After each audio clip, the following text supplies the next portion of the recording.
ครับผมหมู่บ้านเมื่อกี้ให้โอ้เกือบเป็น3ตัวแตก4ตัวแตกเนาะไปเซเว่นเชื่อกันหมดเลยแค่ตัวตี1นะ7ๆน้ำสหาวเนี่ย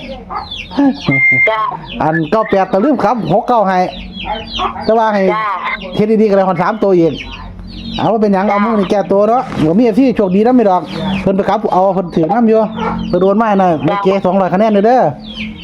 สาธุ ครับมื้อนี้เมื่อกี้ฝันจังไหนเนาะว่าพี่น้องฟังนำแน่ เก็บฟันเขาพาใส่เก็บไปเอาไปกองเล็กแล้วไง อืม จะเอาไปกองเอาเป็นยาแล้วก็ไปลืมแล้วว่าคืออย่างนะเขาตรงอื่นนี้อย่างนะที่ไปยุปอกกล้วยนุเขาเอื่นอย่างนะจอมปลวกไปลืมจ้ะจอมปลวกย่างเขาไปเบิ้ง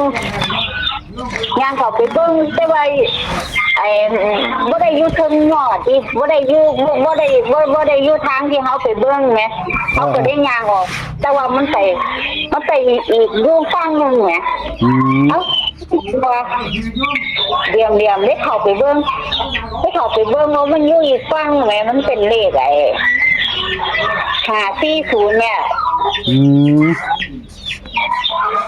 มีจอมปลวกเนาะมื้อนี้ตัวสีใดล่ะเมื่อกี้จ้ะตัวสีใดล่ะ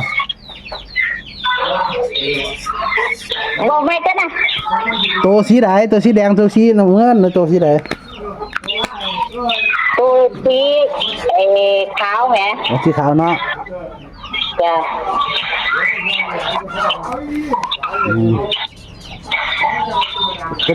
เป็นเลขเท่าเลขเล่าเลขไทยเร็วจะอายเลยเดี๋ยวจะเนาะเอาเล่าไปก่อนเนาะใครจะขอเงินเด้อใครขอมาแลกให้เด้อไทยได้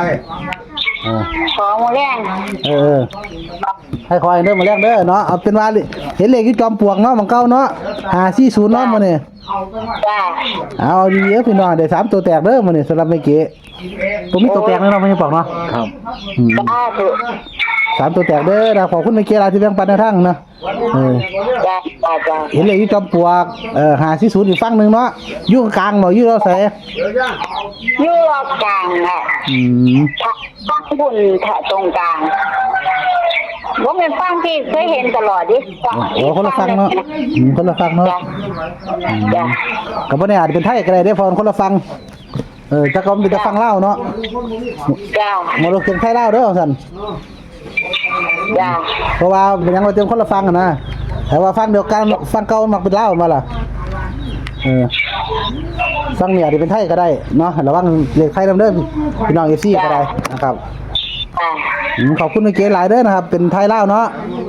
540ขอบคุณหลายๆสวัสดีครับ